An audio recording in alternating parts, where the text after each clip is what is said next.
How can it be a Trashlocke, you ask? The starters the same as they normally are. Aren't Delphox, Chestnut, and Greninja super powerful? Didn't Greninja overtake the metagame with its protein ability? Well, for one, regular starter Greninjas don't have protein. And for two, in my Pokemon hack, nothing can evolve. This is Pokemon X Trashlocke, a hack of Pokemon X that makes the game harder, not by increasing the abilities or statistics of any trainer's Pokemon that exists that you have to fight, but by giving you, the player, some of the worst Pokemon imaginable.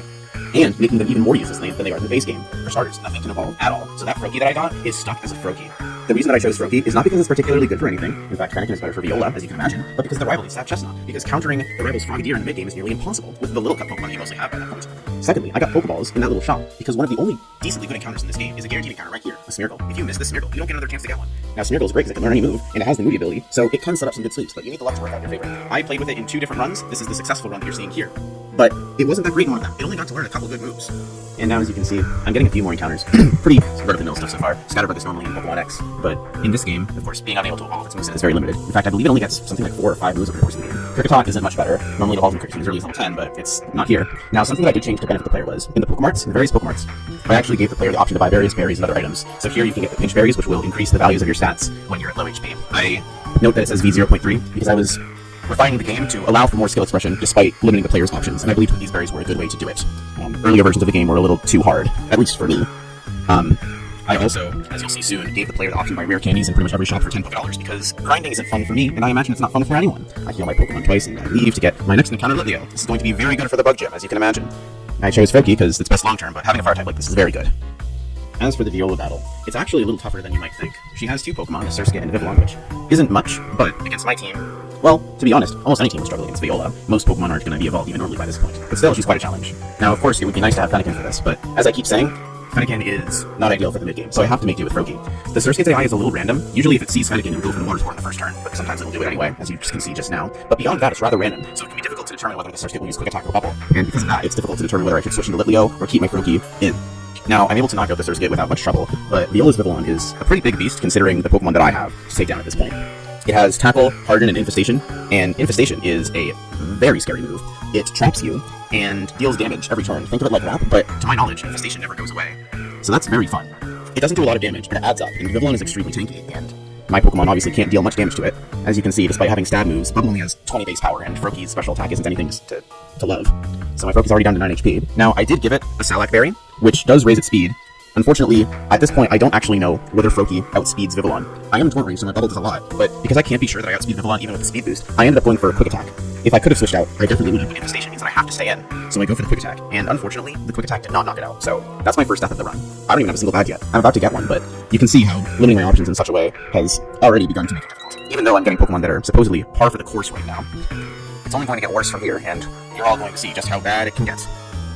But for now, I at least have 1 gym badge, and a decent stash of Pokemon. Following me getting my first gym badge, I was eventually, well, not eventually, I was pretty much immediately allowed to get another encounter, Ladue. This is a baby Pokemon. Baby Pokemon are specifically made to have bad stats. How fitting that this would be my next encounter. But, not gonna lie, having a grass type or the rock type gym leader would be a very nice thing. Maybe not Ladue specifically, but I figure if I have to use Ladue, that's fine. I suppose, perhaps I should explain a little about what a Hardcore Nuzlocker is. So a normal Nuzlocke is when you have to catch the first encounter of every route, and if a Pokemon ever faints, it's gone. But before I can explain more, I should explain this some more. Though there isn't much to explain. He has the 3 Kanto starters, each at level 10, and he's decently tough, but the level cap for Grant is 25, so you can overlevel quite a bit before fighting him. I, of course, didn't, because I didn't really know how much I needed to level at this point in the game. The experience curve in Pokemon X and Y is very weird. Fortunately, though, having a few basic type matchup coverages was enough to net me another deathless win in this fight. And, more importantly, after defeating Sycamore, you actually get to choose a starter, one of the Kanto starters. Now, again, this starter can't evolve, but for the time, it's a very, very good Pokemon to have, no matter which of these 3 you pick. Fire, Water, and Grass Pokemon are relatively rare early on. I tried to make them specifically so you wouldn't catch a lot of these types of Pokemon. I picked Bulbasaur because its status moves don't fall off in power later on into the game. Sleep Powder and Poison Powder and Leech Seed and all that are still very, very good. Now again, I'll explain a little more about what a Hardcore Nuzlocke is as I show off some more encounters that I got. So a Hardcore Nuzlocke takes the traditional Nuzlocke formula and amps up the challenge considerably. As you can see, I have a level cap of 25. Until I fight a certain gym leader, my Pokemon can never be of a higher level than the ace of that gym leader's Pokemon. So Grant's highest level Pokemon is 25, my Pokemon cannot go over 25. Now this Audino, I should note, I never changed the Audino encounter. It's a special kind of encounter that you can get in those shaking bushes that I was not able to change when I changed up the wild types in this run. I actually forgot that Audino was even a possible encounter here, but I decided to go with it. I decided, hey, might as well. Usually you can get a Venipede here, which also is an encounter that I had deemed too strong. I specifically took out pretty much all of the poison types that I could. I left in Bulbasaur just to keep the Kanto starter there. Plus, it's not like Bulbasaur gets a lot of poison moves anyway. But Audino is a welcome addition to the squad, even if I may not use it much because it's offensively so weak. So as you can see, normally in this Pokemon, now that I have a badge, I'd be able to get the status healing items, but here I replace them with berries. Again, talking about that skill expression from last time with the resistance berries. I should note that the Snorlax here that you have to fight has base stats of 1 in every stat, and you can also run from it. So unlike the Smeargle, I decided to not count it as an encounter, because I basically made it so that you don't have to get it. So my actual encounter is just whatever's in the grass. It's a little inconsistent of me to have the Smeargle be one way and then the Snorlax be another, but that's what I did. A lot of the overpowered gift ones I changed to have very low stats, so that's the thing. What are the rules of the Hardcore Nuzlocker should I mention? I'm not exactly sure what I should mention, actually. I suppose things are a little more strict in terms of what Pokemon you can get. You can only get 1 encounter per route, period. Gifts count as your encounter if you get them in the same route as a wild Pokemon. You can't use items in battle. That's a big one. I can't use hyper potions and stuff. Obviously, having the berries as held items is more conducive to a Hardcore Nuzlocke playstyle than just having awakenings and full heals and all that. I also have to play on set mode, which means that I can't switch out my Pokemon for free every time I knock out one of my opponent's Pokemon. It makes the game just a little bit harder, as you can't keep sweeping with Pokemon that have good type matchups. You have to actually spend a turn switching between them, which can matter sometimes. Now here, again, this Tyrant is a pretty strong Pokemon for this point in the game, the timing that I got, and it's really good, but it doesn't evolve. I'm actually using it a lot. Now Love Disc is also something of note. Normally you can trade Love Disc for Steelix, and that is still true in this game. It didn't change that. Anyway, on to the second gym. I suppose I should elaborate and say that I don't know how to change the trades either. There are a lot of things in newer gen Pokemon ROM hacking that are just not known to people, so I can't really get at trades and certain types of encounters. But what I can do is show you how to destroy Grant. His Immortal loves to paralyze, but being Rock and Ice has a lot of weaknesses, and Binicle's Clamp, as you can see, is doing a really good job at dealing a steady amount of damage while resisting all of Amora's attacks. It has Takedown, which is a normal move that becomes Ice, which is resisted by Binacle. It also has, I think it has some kind of Rock move, but I don't even remember. It can't do much to Binacle evidently. And it has Aurora Beam, which doesn't do much to Bulbasaur, the special tank. Tyrant comes in, and it can do a lot of damage, but not to my Skiddo, who has good physical defense, and the Leech Seed that allows me to eventually stall the Tyrant out of HP. Now it's Tyrant versus Tyrant, but I have the Leech Seed advantage, so I outdamage him with my fight against his. Even his Rock Tomb isn't enough to absolutely get destroyed by me. After the second gym badge, you have to fight Korrina and her two Lucarios, but the funny thing is, there are sets and level up sets. It's Metal Sound, which lowers special defense, Power Punch, Feint, and Swords Dance. Metal Sound literally does nothing because the Lucarios only have physical moves. This fight can actually be pretty tough if you get unlucky, because, I mean, Swords Dance Lucario was really scary, even with Power Punch is their strongest move. Fortunately, my Korrina used a lot of very weak moves, a lot of Metal Sounds, and I was able to get some good sleep luck and eventually stall out the Lucarios. You're going to see more and more stall as things go on, because I get a lot of utility moves as the game progresses, even though my Pokemon stats don't increase very much. Note that I'm still using Pokemon like Bulbasaur and Love Disc, which have really low stats, but they have moves like Sleep Powder, Leech Seed, and Charm, which allow me to take on what should be more formidable opponents. Solosis is notable because it gets Recover and Light Screen and all that. Again, weak Pokemon with a lot of good utility moves. This is really the run that taught me to play defensively. And you'll see Audino here. I don't know if I mentioned this earlier, but Audino has the Regenerator ability, which makes it really good for a lot of things, such as stalling out and just out-damaging everything on Serena's team. Note that I picked Froakie here, as I said in the beginning, instead of Fennekin, because Quilladin is really easy to counter, as you can see I was using my Lippio there.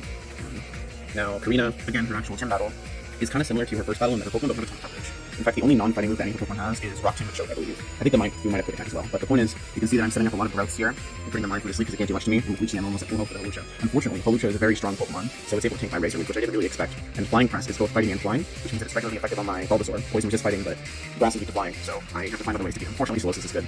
This cutscene right here, not cutscene, this battle, normally you get a Lucario that you have to Mega Evolve, and I was considering changing Lucario's base stats to 1 in order to allow you to Mega Evolve it, but that would have made Korrina's Lucario base stats of 1, that would have been really weird. I didn't really have any way to change the... If I were to change Lucario stats in the battle in Geosense with Korrina, the one with Metal Signs would have been too easy, because it isn't easy already. So I decided to give the player Latios with base stats of 1, so you can't really use it to battle. But you have to have something that Mega Evolves. I originally tried to survive. Anyway, I also give the player Lapras, which can use Surf. I didn't really get to show it off, but that's the thing. Wow, I am not speaking very fast, but that's okay. You guys can see what's going on. I'm mostly just explaining about the game, and that's fine. Dustbox is very useful, by the way. You can kind of clutch for a lot of this run. The Lapras also is base stats of 1. It's the only Pokemon in the game that can use Surf. Now, you might have noticed that I actually cut out a lot of the content, but I haven't gotten leftovers yet, because the only Pokemon in this game that can use Cut is Xerneas. You have to cut Xerneas, and also has base stats of 1. Basically, all of the Pokemon that can use HMs have base stats of 1. So, whenever you have an HM user on your team, you're giving up a bit of your actual potential to knock things out in order to use Status. It's very interesting having to go through Victory Road with only 5 Pokemon. Also, I didn't talk about it yet, but the Skiddo, you saw a few minutes ago, you can ride Skiddo and bypass the trainers on the way between Shallower City and Coumarine City. This is useful because the trainers on that route actually have really tough Pokemon. Now, the means you can ride the Skiddo from Shallower to Coumarine, and you can't go back. So, until you get Fly by beating this gym, you're stuck in Coumarine City, which can be a little bit of a bother, but, I mean, Ramos isn't too hard. Again, just stall him out, get some burns out. I probably should have brought Tentacle with me for the Weepinbell, because Weepinbell can't do much to Tentacle. Unfortunately, having put Hard but does Dust Block stop Hypnosis? I'm ignoring anything intense. Put that over. Isn't that great? Anyway, as you can see, I'm using Latios to fly back here. You get the good run in Coumarine City, and I'm trying to fish for a Volt Absorb Chinchou. Unfortunately, I get a Wing Raid, which is not as good for the Electric Gym. The Electric Gym was historically a rough killer for me. Clamont's Pokemon are really tough, and you don't really have access to any ground types unless you got really lucky and got a Hoarding counter with Arboch earlier on in the game, which I just forgot to change. But as you can see, Bulbasaur getting C-Bomb is really huge, and having Synthesis makes me able to outlast the Heliolisk eventually. Grass types resisting Electric is frankly awesome for this fight, and having such a huge stash of Pokemon like that is really good. This was like one of the few runs where I only have one death, so all of my Electric resists actually stayed alive, which, again, it's massive. So, and again, I just Will-O-Wisp and Secret Power, and I'm all done. Alright, so I'm recording this, even though this is like the third part of the series, and not the second, because I downloaded the wrong video, and now my internet's getting bad. Anyway, the rival has a Meowstic, a Chestnut, and an Absol, same as in Shower City. A lot of the upcoming battles are going to be just me on with Audino and Dusclops and stuff. Audino with Regenerator is extremely useful, and it's still one of the only fully evolved Pokemon you can get at this stage in the game. So being able to use it to style up Pokemon like you're seeing here is really nice. Sliggoo is also very good. This Tyro 14 encounter. It has really high special defense for a Pokemon that's not fully evolved, higher than most fully evolved Pokemon. I think I even used it on Melee 14, it's so good. Now Valerie is another prime example of how Pokemon like Bulbasaur, Audino, Tentacool, and Dusclops go into play. As you can see, I put the main on sleep and I set up Toxic Spikes with Tentacool. And I believe I switched into Dusclops afterwards, question mark? No, I sleep powder, that's right. No, I just sleep powder Reach even melee. Wow, yeah, Bulbasaur, despite being a little cut Pokemon that I got after one gem batch, is still very useful here. Now I switched into Dusclops for Mr. Million, and I'm confused rating it, and Shadow Punch is super effective. As you can see, I just stall out all of Valerie's team. She can't really do much to my squad, which, I mean, hey, that's nice. An easy win is an easy win. Still only get one death. You get Watchog, another nice fully evolved Pokemon. Though I don't think I use it much, because a lot of the Pokemon that I've been using have been very defensive. Like, look at this Doublade. It would have two-shot my Dusclops if I didn't switch out, but I got the Audino. Audino's just so good. It stalls out without even attacking it, because Audino only has one moves. Gengar is pretty nice. It does have good resistances, so I'm glad that I caught it even though it has bad defensive stats. Now, Glaceon is also very frail. I don't want to attack it because I don't want to knock it out, so I just burned it and kept throwing Great Balls until I hit, which took an annoyingly long time, but in the end I got Glaceon, which is good. Another fully evolved Pokemon is strong like that, at least offensively placing. This is kind of like Bulbasaur in that it has a lot of really good utility moves, so I'm also very glad I was able to get this. I used this on Melee 14 as well. Now, my last encounter of this section is Rotom, which I actually deemed to be too good for the game. You find it in the trash cans, and if I knew how to edit static encounters like Rotom, then I would have. But I don't know how to, so I'm not going to. Yeah, that's kind of it. Like, Rotom shouldn't be allowed. I don't think I allow myself to use it. The trade Pokemon are also way too good, frankly. But that's what I have to say about Rotom, so that's fun. So the next rival fight is pretty much the same as the last one, except I actually have some more options now. And I have another Pokemon. Now, the Pokemon that I chose at the beginning of the game is Froakie, which means that the rival has, I think, Flareon, right? I think we'll see that later. But again, as you can see, a lot of stalling. Audino and Dusclops are both being really useful here. Just switch between them. Audino's Generator ability, and Dusclops' Will-O-Wisp. And of course, Bulbasaur's Leech Seed and all that. Not that Bulbasaur can do much damage. Here I send it out because Bulbasaur is C-Bomb so much. Despite being a little cut Pokemon, having a quad resistance to grass is really nice for certain trainers, so keeping it along is really good. And like I said earlier, the stats means that Pokemon like Dusclops and Bulbasaur at the start of the game still very useful even now. So Chestnut goes down to a burn, and oh, it's Vaporeon. All the better for me. Bulbasaur also resists Vaporeon's water type moves, so I'm able to launch a couple C-Bombs and then destroy it with Skiddo for some more damage. Vaporeon goes down as well. Now it's what, just Absol left? Yeah, looks like it. This goes down pretty easily too. Some Dragon moves, because Absol isn't great. And that's Korrina. Now Olympia. This is probably the hardest gym leader in the game, whether you're playing in a Trashlocke or just in general, because her Pokemon all know, actually I don't think her Siebold knows it, but her Slowking and her Meowstic both know Calm Mind, and that's scary. I don't have any way to really set up because all my Pokemon are terrible, but Calm Mind raises special attack and special defense, and as you can see, it already has multiple Calm Minds up. So if it were to get off a really big boost, or a really big attack, that'd be bad. Fortunately, I'm able to put it to sleep, but unfortunately, it wakes up. And fortunately, Dusclops is able to take it out. Slowking is high special defense, Slowbro is high physical defense. Meowstic starts setting up Calm Minds as well. It's got, what is it now, 3 of them? It's pretty savage. Now I have Watchog here, which has the move Psych Up, which actually copies the special attack and defense boost from Meowstic Calm Mind. And I taught Pass to go into a Pokemon that can hopefully deal some damage in return to the Meowstic. As you can see, I'm having a lot of trouble deciding what to do, because pretty much anything is good to a crit at this point. A crit goes through all of the special attack and defense boosts, just like that. Glaceon faints, and 6 badges after the first death. We have our second death. Glaceon, probably my strongest Pokemon offensively, just died to a straight crit from a Meowstic of all things. So my team is just decreasing power immensely. Fortunately, Sliggoo with its incredible special defense is able to tank even the massively boosted Meowstic's attacks. And with paralysis, I do have a little bit of luck, but as you can see, I'm still scrambling to do just about anything, because, well, what can I do when everything's under crit? I ended up sacrificing my Watchog because I decided that Sliggoo would be better to keep in the long term, and fortunately Dusclops was able to knock out the Meowstic. Now Lysandre is not as strong as Olympia, but he does have 4 Pokemon of very types and weaknesses, so planning for him was a little tough. I ended up going with the same team as usual pretty much, and fortunately, because Minefield and Murkrow are still unevolved, I don't have too much trouble dealing with them. Gyarados Intimidate is a little annoying, but considering that my strategy involves switching out so much anyway, the attack drop wasn't that big of a deal. Again, getting Will-O-Wisp off was really nice. Citrus Berry, you can see the heal. Now, I say it was nice, but in reality, I'm saying it would be nice now, because it missed, and I'm kind of just saying things as I go along, so yeah, that's fun. Anyway, Audino comes back in. Regenerator is just so good. Thanks to the Regenerator ability and the burn, I take a lot less damage than I would normally, pretty much enough to fully heal after every thing. Snubble is here because as a fairy type, it's immune to dragon moves, and it also resists dark moves pretty nicely. So Gyarados' outrage doesn't go through on Snubble, and then it takes stuff out with confusion, very fortunately. Again, I Secret Power the Pyroar, that's what it's called. I'm really good at reading, and get an immediate paralysis, which is very nice. Secret Power, I believe, always has a 30% chance of paralyzing inside of buildings. It's using the same animation as Body Slam, so I think that's what's happening. It depends on the area you use it in, I think. It's a really weird move, and I'm glad Audino gets it, because it doesn't really get much else to level up. And of course, it doesn't get anything through TMs in this game, because nothing gets any moves through TMs in this game. Fortunately, Barnacle was able to take out with strong physical defenses. We fight Lysandre again in the Team Clear Secret H2. Not much happened in the Lysandre Cafe laboratories or whatever, unfortunately.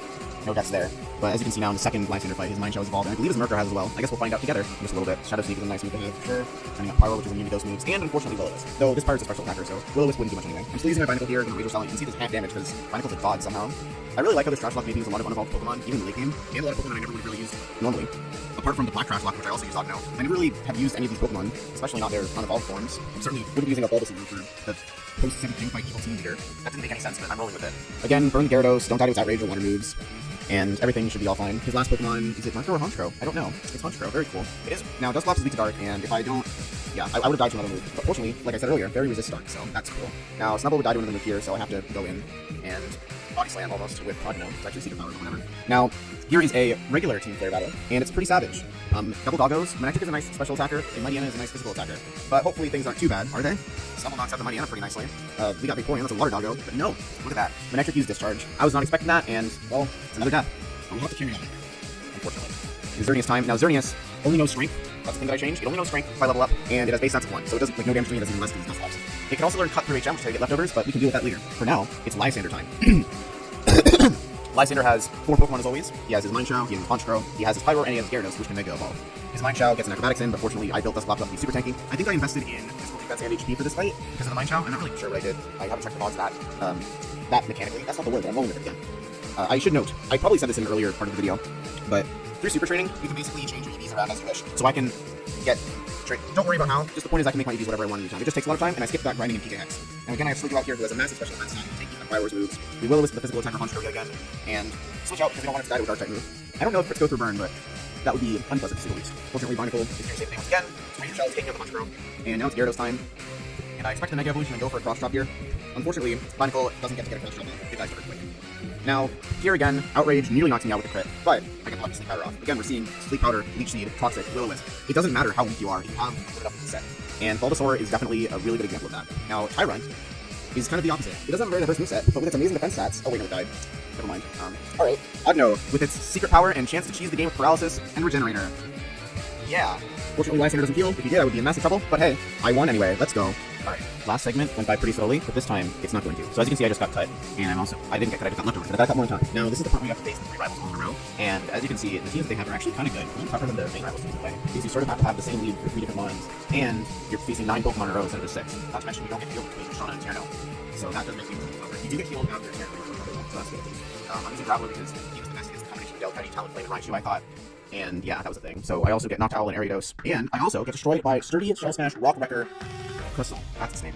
Poliwhirl would have been really nice to have one of the few good water types you can get in this game, but it's not a water type that I'm going to be using. I get Womadam instead, and I don't know if I would want to trade my Poliwhirl for Illumidam, but it's on a Wulfric now. As you can see, I've got the same strategy as usual with Dusclops and Ogno slowly chipping away. I've also got Ariados, which Poison moves, and Fragno has a very low physical defense, so Ogno takes care of that as well. Now, this Avalugg, I want to try to burn it, but I miss, and unfortunately Dusclops, one of the most strong Pokemon I've had this run, dies to a second crunch. It's very sad to see. I am eventually able to knock out the Avalugg, but unfortunately, it's going to be a really tough road to get to victory from here.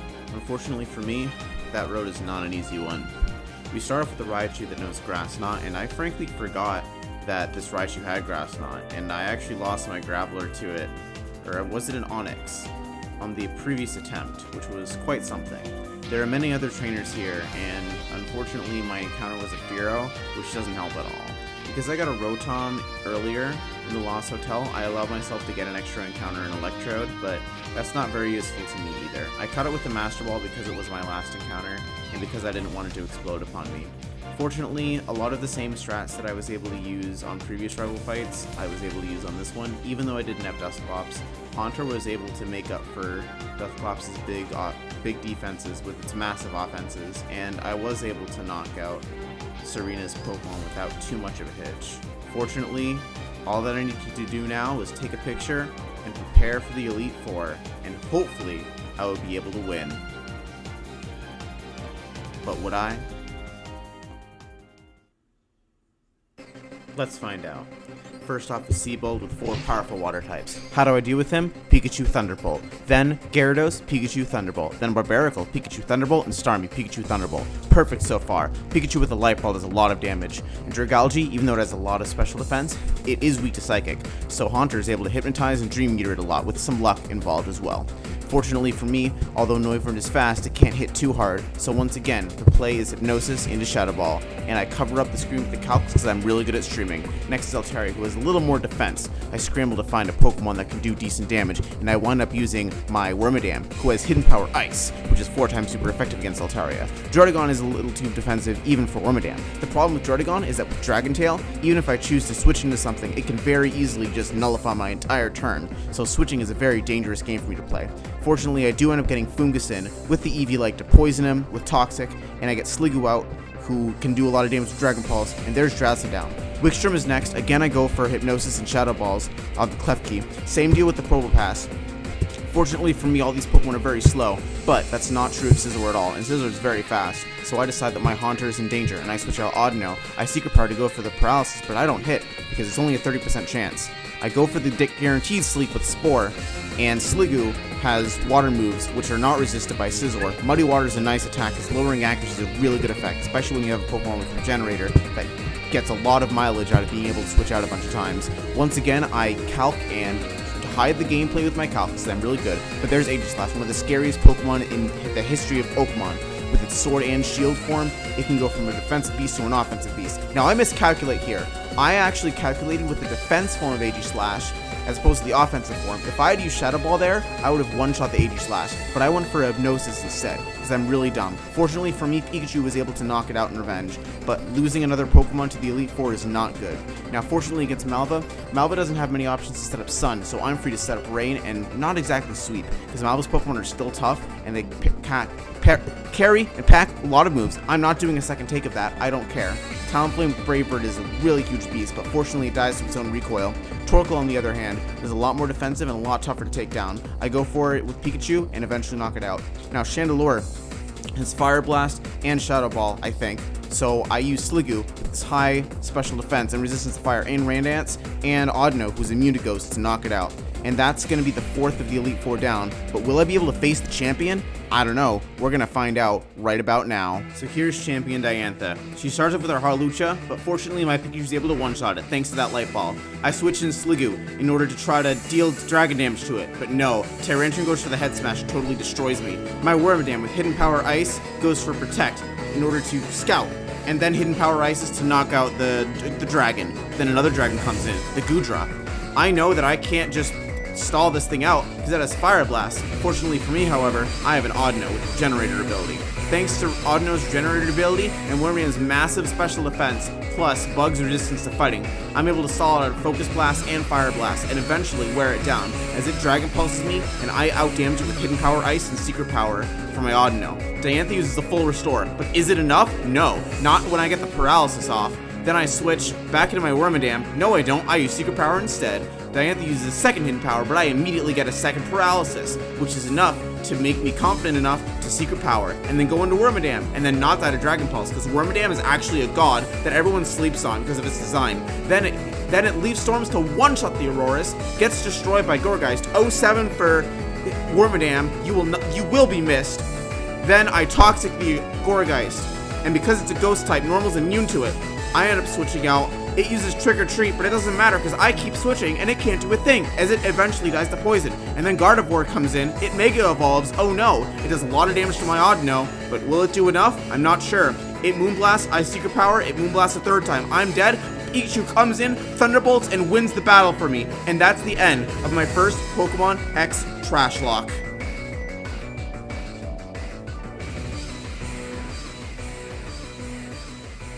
Or is it? There is one more battle that I have yet to show. Hopefully you guys will get to see the AZ fight. He wants to know what a Trashlocke is. Let's tell him. What is a Trashlocke, guys? What is a Trashlocke? A Trashlocke is a Pokemon ROM hack that I love very dearly. You gotta use the worst of the worst and take on the best of the best. You gotta come up with new strategies and use some of your old ones in different ways. You never know what's gonna happen. You never know what you're gonna go up against. Well, actually, most of the time you do. For the most part, in a Trashlocke, trainers aren't edited. It's up to you and your terrible team of Pokemon to beat the odds. That's why I have a Pikachu on my team instead of a Raichu or like any other good electric type. That's the best I have. Oh yeah, Turtwig knows what's up. In this hack to commemorate the Trashlocke series, I actually gave AZ a team based off of the original team that I used to beat Pokemon Emerald Trashlocke. Similar moves, but not the exact same.